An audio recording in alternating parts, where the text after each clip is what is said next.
Welcome to the Heartbeat for Hire podcast. I'm your host, Lyndsay Dowd. My goal is to help train leaders and sales organizations how to manage and deliver results with empathy, compassion, and kindness. Let's get started. Welcome to the Heartbeat for Hire podcast series. I'm your host, Lyndsay Dowd. I come to you as a 25-year decorated seller, first-line manager, second-line manager, and executive. I've started a number of first-of-a-kind businesses for IBM, and I've managed some of the most incredible accounts in the world. I have a number of awards and accolades under my belt and an arsenal of tips and tricks that I want to share with you. But my whole reason for doing this and my reason for founding Heartbeat for Hire was to help build strong and rich sales culture. I've built these organizations myself, and when you build it, the revenue speaks. The revenue will always follow when you have happy employees. And why is this so important? All you're hearing right now about the Great Resignation and people leaving organizations because they are not feeling valued, not feeling seen, not feeling recognized. This is what I want to address. When you build terrifically deep, trusting climates, you have an opportunity for people to rise up and do their best work. So Heartbeat for Hire was founded in order to help companies develop long-lasting, rich sales culture and ultimately help drive revenue, because that's why we're all in sales, right? And I can tell you from my firsthand experience that when people are given that opportunity to rise up and share their ideas and be heard, they will not only form new best practices, but they'll really help each other. They'll lift each other up. There'll be collaboration. There'll be opportunities for them to share and to grow. So what do? I'm offering a number of different training programs for both leaders and sellers alike. And who are my customers? Well, customers obviously are anybody with a sales force, but really my background is in tech. So I just want to work with a company who's ready to look in the mirror, who's ready to say, I want to make some changes and I want to invest in my people. As a leader, that's probably one of the best things you could do or say for your people. And actions really do speak louder than words. When you bring in somebody like me, who's going to help you tweak your language, who's going to help you recognize easy, small, nuanced ways of making your people feel seen and heard, it's amazing how quickly the results will come. So the goal is obviously to get great results and build this long-lasting sales culture with permanence. And how do we do that? Well, the first thing we've got to do is we've got to agree to some ground rules. And I say this because if we don't establish the ground rules, then it's just a free-for-all. Then it's just a nice thing to listen to. It's a fun, hour away from doing my number one job. But really, we have to agree to this so we can build permanence, so we can build culture that's going to last long after people leave their jobs. And when people say to me, so Lyndsay, who do you talk to? Do you talk to a VP of sales? Well, of course we talk to a VP of sales, but really we need the sponsorship at the top. And really at the top, CEO, CRO, CHRO, all of those people need to be on board with these changes. And what I've noticed with a lot of companies is sales is always looked at as a little different. And they are different. They're more aggressive. They're on a different comp plan than the rest of the company. They're maybe used to a little bit more rejection. They're used to a fast pace, and they're used to a lot of scrutiny. And as a result, people say, well, since sales is so different, they're going to have their own HR, they're going to have their own marketing and their own focus, really separate from the rest of the company. While the rest of the company is getting a lot of these practices and initiatives in place to help build stronger sales, stronger culture overall at a macro level. So there's a lot of wonderful ways to build sales culture. And I'm not talking about free beer on Fridays or ping pong tables or yoga classes downstairs. I'm really talking about something different. I'm talking about ways that leaders invest in their people, the way that they speak to their teams, and the way that the company talks to each other and leads by example. It's so, so important that we agree to these ground rules at the onset. And really the easiest first way that I like to focus is on language and communication. How are you speaking to your people? Well, that's really the easiest thing to fix. And it's a behavioral thing that will drive immediate change. Let me give you an example. When you have a leader who says, how can I be the best manager for you? You're opening up a door to build trust. That moment, your employee, your direct report that you're asking that question of is going to go, wow, my boss wants to know more about me. This is exciting. They really want to hear what I have to say.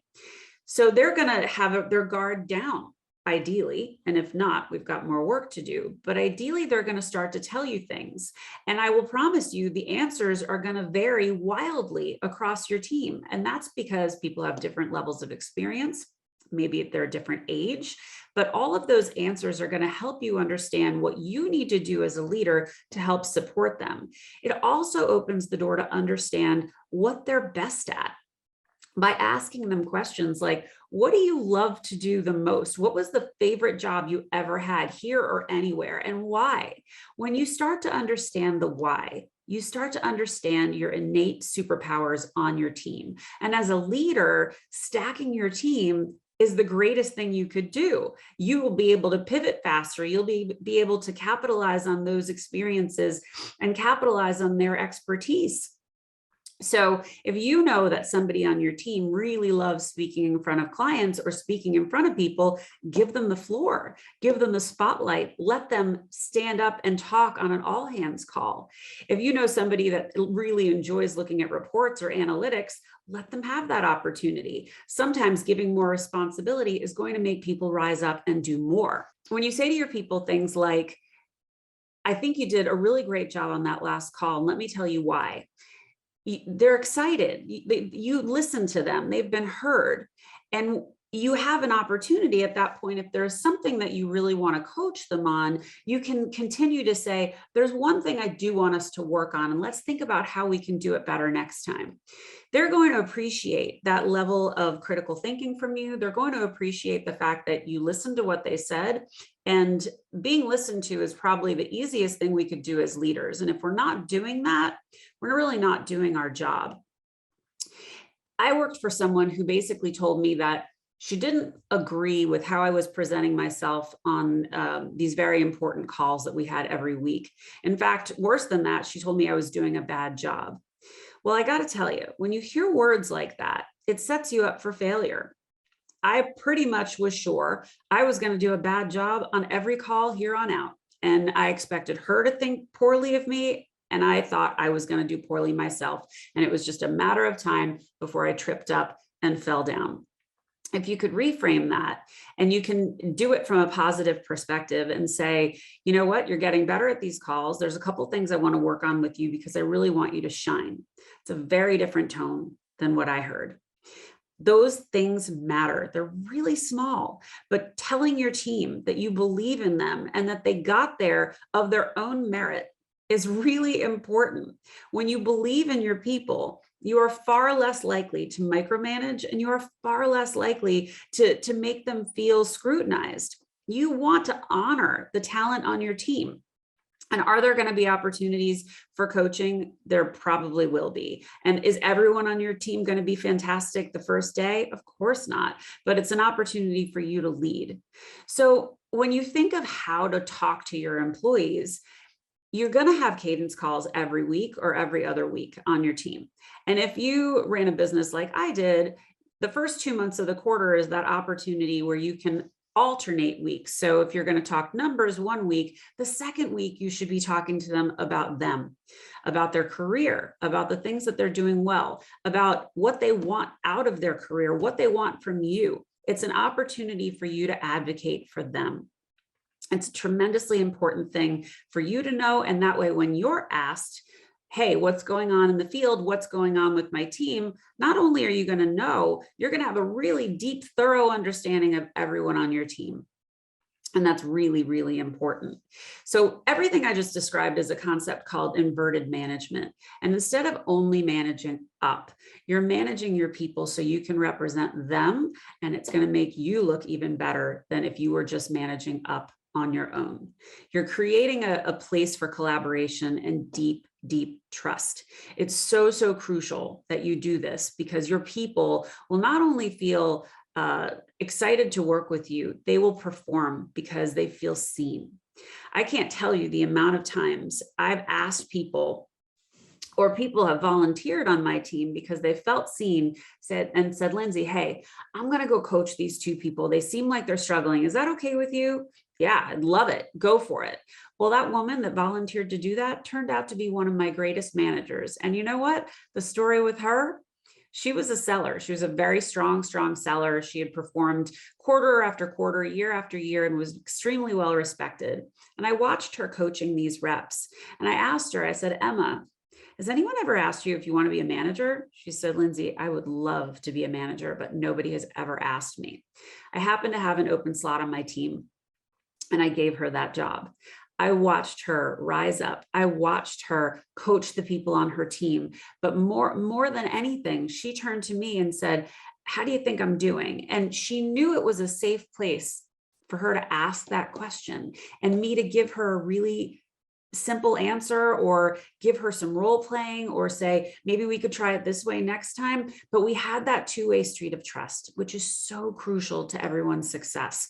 And it's really what everybody wants. Everybody at a company will always want the same things. It's collaboration, it's community, and purpose. And by understanding your people, you can better help define the purpose of what it is they're doing.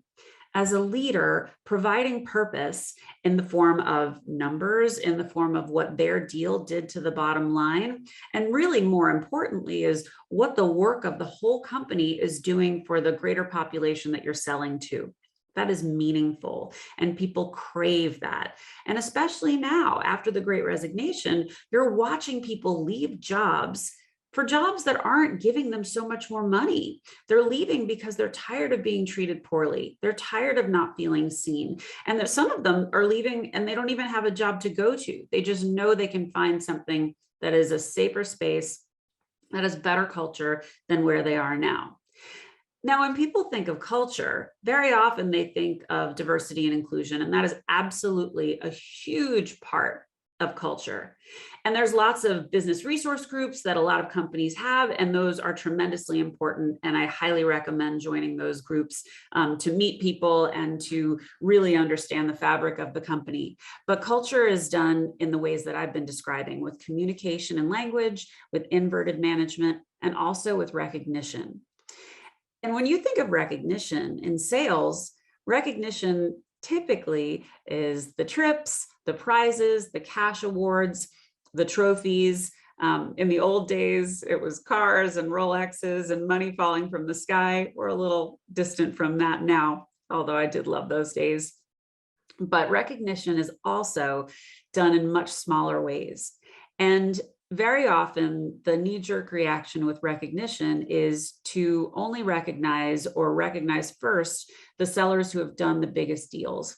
And while we all know that those are important and those are really, building the base of the success for the company, you have to recognize the smaller moments.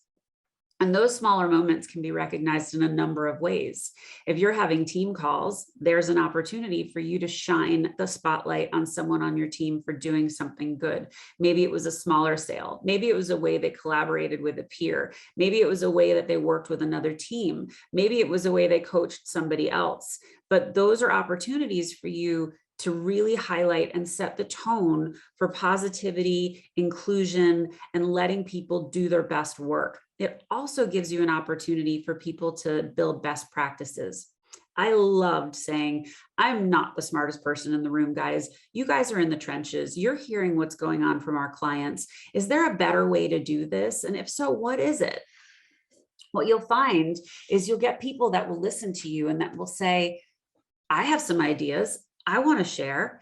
And the greatest thing about that is you're going to start to build new best practices that not only your team is going to thrive off of, but other teams are going to recognize and captivate and capitalize on those as well.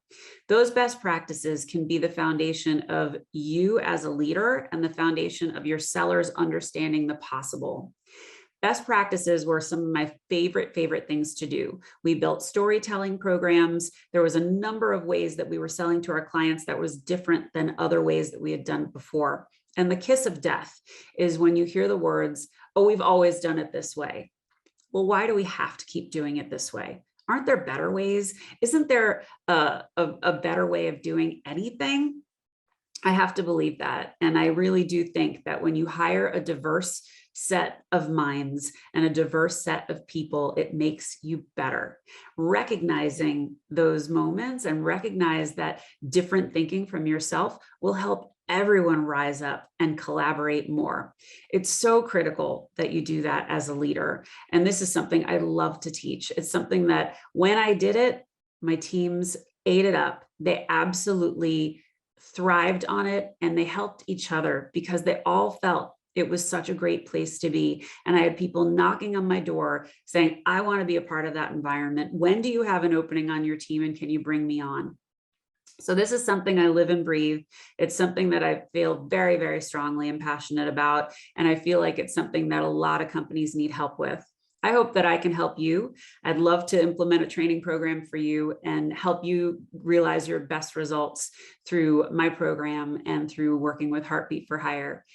If you enjoyed this podcast, please like and subscribe and tune in for more, because we'll have great guests and tips and tricks that are going to be talking about how important sales culture is. And my goal is to help teach and help us all learn from the best in the business. Thanks for listening, and have a great day. Thanks for listening to Heartbeat for Hire. If you like what you hear, I'd love it if you'd subscribe and leave a 5-star review. To keep the conversation going, you can find me on Insta or at LinkedIn at Lyndsay Dowd, H4H, or you can reach me at my website, heartbeatforhire.com. Thanks so much. Have a great day.